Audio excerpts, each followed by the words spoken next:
Hello everyone, and welcome to the new set. Have a look around, I'm hoping to get a little more mileage out of this one.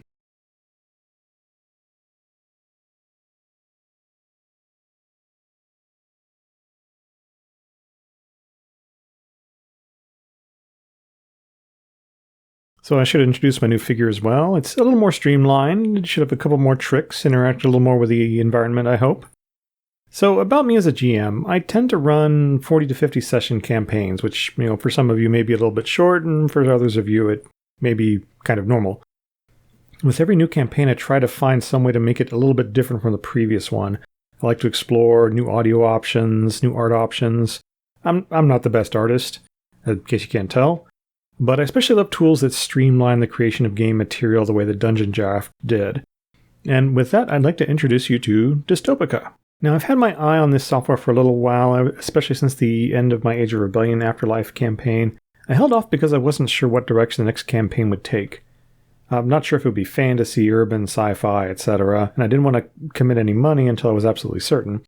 My playgroup ended up going with Dark Heresy, and that fit in quite well with what Dystopika has to offer. Dystopika is available on Steam. It is made by Voids Within and published by Unicat. It is $7. It is Windows only. There may be ways to get it working on Linux. I don't have that much experience with that. But at the end of this video, I'll demonstrate the process for making this scene in Dystopika. So what does Dystopika do? Well, it is used for making images of cityscapes and also short films of cityscapes. It has assets for skyscrapers, highways, skyways, options for flying cars, blimps, elevated trains, holograms, and neon. Lots and lots of neon. You can also generate custom text. There's also options for custom neon signs from images that you have for yourself, images that you've either made or found. I used this image in my Dark Heresy game after the player acolytes helped their Inquisitor capture a planet's capital from its heretical rulers. Steam Workshop also has some additional assets available if you're inclined to look into that. There's also great weather effects, rain for your war games, fog for your urban mystery, pollution for your post-apocalypse, snow for your Christmas special, sun levels for adjusting your time of day, streaks between buildings. You can also get one building to cast shadows on others. It also offers planet-themed presets, which I'll show off a little bit when I get into the demo. Also, there's great camera simulation, exposure levels, focal depth. You can move your blur up close or far away depending on what you want to emphasize, just kind of like you would with a film. But not up front. Dystopika gamifies its usage. You have to use assets and tools to unlock more assets and tools. Like, for example, with a skyscraper, you can move them, spin them, elevate them. This unlocks more skyscraper features and tools. The same with accessories. As you use and modify the accessories, Dystopika adds more accessories to your inventory. It doesn't overwhelm you with a lot of stuff up front. But on the opposite side of this, sometimes you have to do a little bit of work to unlock the last few features. Now, what is Dystopika not for? It is not for making gridded maps. You can make an overall cityscape and then use another software package to add labels and notes that players can interact with. You can do location close-ups of individual buildings or areas, though, if you want to emphasize things. But you're not going to be using these for tactical gameplay situations. Now, the biggest limitation to this software is that you have to have, especially if you're a in-person GM, you have to have some way to display the images to the players. So this is not the best tool for a non-digital or offline GM. Now, you can print these out, but that becomes a new rotating expense that you have to incorporate into your game's budget, especially if you want a quality print. Now, if you're a Foundry VTT user, you can use a scene or journal entry to either display these to your players or make it a map that they can move their pucks around on, as they would with a live game. Now, if you are in a live game, though, you can use a screen or projection in order to show these images to the player as well.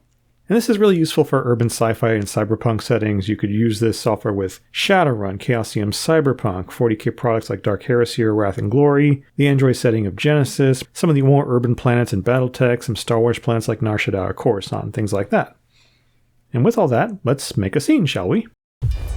So, Dystopika starts with a message from the developer about the experiences that inspired the creation of this sort of city-making game. Like it says, there is no management, no goals, no stress, only dark, cozy vibes. Labor of love. Thank you for playing. Matt.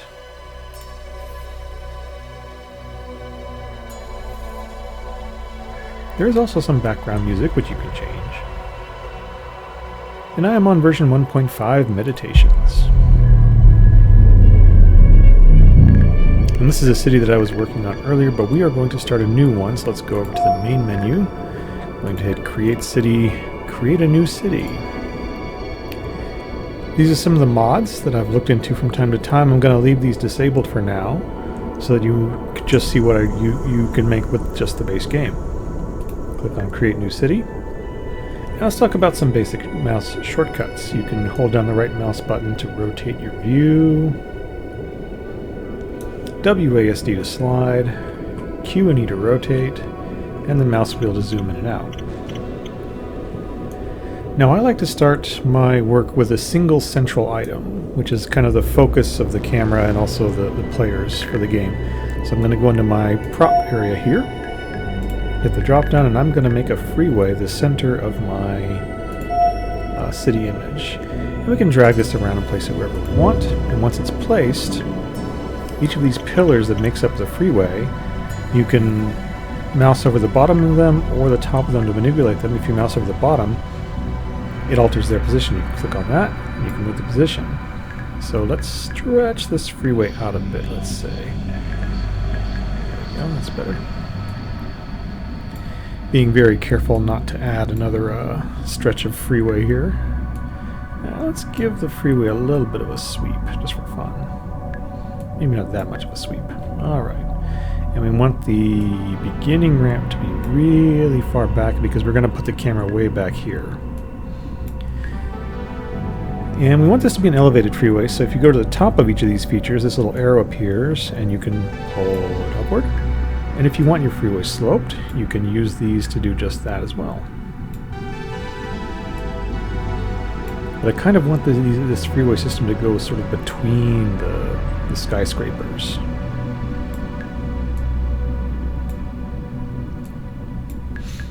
And maybe it starts out a little bit lower and goes on a climb, and you can see Dystopika's already put some cars on here. You can zoom in, you can see these little very tiny car models. Okay, this is approximately the camera angle that I'm going to be placing my camera for this image. So let's kind of surround this with a few skyscrapers. I definitely want a skyscraper around here to kind of cut off the view of the rest of the freeway. Actually, before we do that, let's stretch this freeway out a little bit, the back end of the freeway out a little bit further. And if you want, while we're hovering over the freeway, you can hit Tab to go into some features of the freeway. If you want more traffic, you can raise that as high as it goes. If you want less traffic, you can scale it back a little bit. I like it about right there. I do wish it was a little more random. This is very sawtooth. You can click on Loop to turn this into sort of a connected loop. It's a little awkward, but we'll just leave this segment for now. Okay, let's plant some buildings, because you are creating a city after all. So if we hit this drop down, we have some themes of our various buildings: Jade Core, Alpha Core, Omega Core, different styles. We're going to go with New Eden, I think, and let's put this first building right here and go to the top of it and drag that up. And you can see as it makes the building taller, it also adds some surrounding structures as well. And especially New Eden, these buildings can get really tall. So let's put one more skyscraper to kind of help block off the rear view. And each time you add a skyscraper, it automatically rotates to another one. And if you don't like the one that it rotated to, you just right-click and it switches to another one. Let's put this one. This is a nice flat one. To manipulate the skyscrapers, if you want to reposition them, you just hold the mouse at the bottom.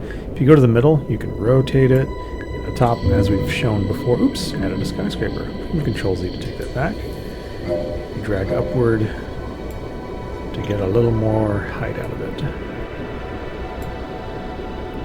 That's a little too close to this one, I think. There we go. There's some more selection.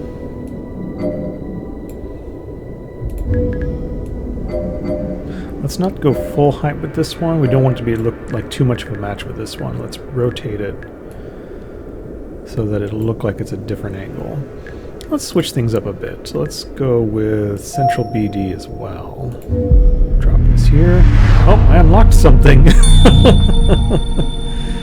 This is kind of how the game works. You add things and manipulate things and use the tools and use the features, and it unlocks new things. Let's raise that up. We want the ones over here to be pretty big. Let's turn this a little, raise it up. Oh, you can get these pretty big. Now I want kind of more mid-sized skyscrapers along here, so we will raise these up, but only like one level. And like I said, Dystopika automatically rotates between different buildings each time you place one, which is quite handy. Let's make some more angles here. Try to align these with the freeway because that is typically how buildings sort of work in real life. Not that you have to be realistic. Let's make this one a little taller, see what we get. Okay. Let's zoom in. Okay, that looks like a pretty good freeway system there. Now let's play with the light tool. This button here, it doesn't have any sub options, it's just the light brush. What you do is you click on a part of the city, and you see this where this arrow is pointed, and Dystopika starts adding lights. And you can even click and drag, and it'll just throw signs and neon on the ambient buildings. And just kind of really illuminate the region. You can even double and triple up on some of these. Zooming in, man, look at the life that's just been added in here. Let's adjust some things. Let's move the air traffic to... I like the air traffic to be low if I include air traffic at all. I love the idea that, you know, the air traffic is more for like the affluent parts of this particular city. Now let's add some more features. In the drop down, let's put up a sort of neon billboard. What's neat is you can have these partially standing off, and you can use the right click to cycle between images. I kind of like that one. Let's put another one over here. Sort of corporate logos. And they're adding new assets all the time. There we go, nice drink. It's like Coca-Cola in Blade Runner. It'll be around forever. Okay, well, we also have some standoff signs like these. And if you want to be a little bigger, you hit tab while you've got it highlighted. You can just change the size. Let's put another similar one just beneath that one. That'll be an interesting accent. The owner here really wants to make their ad money. Or perhaps there's a whole array of businesses inside of this building. That's what we could say. One more. There we go. This one goes cheap because it's not as visible from the freeway. Alright. Maybe one more giant hologram. But let's add a second centerpiece to this this area here. Let's add some searchlights just for fun. We'll put one on this building and one on this building, and it automatically changes the direction that the item is pointing before you add it. And we'll put one. That's a slope. Let's put one on this building. There we go. And now we can go to each one. We can adjust the size of the illumination, and let's give it a little tilt and a little rotation. We want it kind of pointed away from the camera. Let's go to this one, hit tab, a little bigger, give it a tilt, and rotate away from the camera.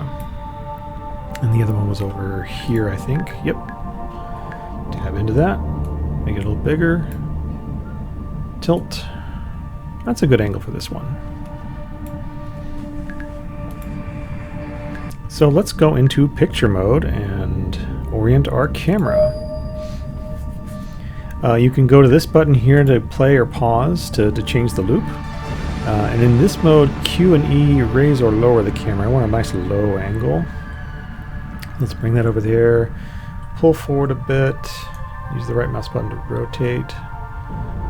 There we go. That's pretty good. I do want this building in the foreground partly visible because we're going to throw in a little depth of field to kind of create some blur effect. Okay, let's start up here with the camera options. We can tilt our camera if you want that sort of Blade Runner approach. You can do it one way or the other. Let's tilt it a little bit like this. Very cinematic. A field of view. to like pull really far out or pull really far in to make it seem like you've zoomed in. A nice medium field of view is good for this. Exposure level will raise the kind of the blurriness overall of the image. If you want a really hazy morning, you can do that. Bring it down if you want a really dim evening to really bring out the highlights of the lights and things like that. Let's go low here. Now vignette, this is an interesting setting. What this does is it pulls in the corners. So as you raise this up, you notice the corners get darker and darker, and this is because like real world cameras, the lenses are round, but the gate is square. And so sometimes on certain cameras, the corners will be darkened slightly as a result of the way the two relate. Well, I'll add like a hint of that. All right, let's add some intensity to the lights. And let's keep that relatively low. Aperture. The aperture, focal distance, and focal length will determine what is blurry in your scene and what's visible. Let's bring the focal length down. There we go. See, now we bring the focal length down. We've got some blur up here, but the back is visible right there. But that's a little far. Let's bring that closer. This will put the freeway in focus. Now, if you want to have a lot of fun, pull the focal length like really high and then the focal distance really narrow, and it turns into almost like a tilt shift camera, like you're looking at a miniature. But let's keep that a little broader then. But we do want the front area here blurred a bit. Let's bring it forward some. Slight blur on the freeway and the building over here, some of the lights. Pretty good. Okay, let's talk weather. If you want more or less fog, you can play with the fog here. And now you can have a lot of fog, but you can also run it way, way down, so it's just kind of in the glowy parts of the bottom there. Let's go ahead. Do moderate fog intensity and very low fog height. Now the sun isn't in here yet, so we can adjust the time of day. So if you want super late evening, you want to aim for like 18. That's like the 18th hour. But you can also do day, you can do early morning. Let's stick with very late evening though, just there's a hint of color in the sky. And you can rotate the sun direction, and the fun part about this is by rotating it around, you can sometimes make buildings cast shadows on each other. So let's give us a low like 1600. Let's rotate this around, see if we can't see you got some light streaks coming through here. That's kind of cool. Like, you know what, I kind of like that. But there's a bit too much of this stuff. Well, we'll take that out in a minute. And for weather, you bring it up, you get more clouds, you start to get rain. We'll have some clouds, but no rain, I think. Okay, that's the environment. And some effects. Light streaks. We have a lot of filter and things. Let's scale down the light streak threshold. And this will create the anamorphic effects. Like you see there's a light on this speeder here. It's slightly horizontal the way it would be with a anamorphic lens. Lens dirt, I think, is a little high. Where is it? There we go. Let's scale that down. That's what this is. You bring that up and it's like the lens is really messy. Scale it down. You want to touch, not a lot. Okay. Let's see. Not too much glow. Light streak threshold. Let's get a little more of that. There we go. That looks real nice. And you can play with different filters, and these are named after various planets and things like that. If you want like a really polluted one, Venus is good. A very gold one, Titan, Detective. This is borderline black and white. We're going to leave this on none. Turn that off. You can click here to take a photo. I'll go ahead and take a screenshot. But also, you can come down here and you can adjust this, and you can actually take like a little 10-second playback. So let's go ahead and hit record. And technically I'm also recording on OBS, but this is going to create a much cleaner recording of the actual cityscape here.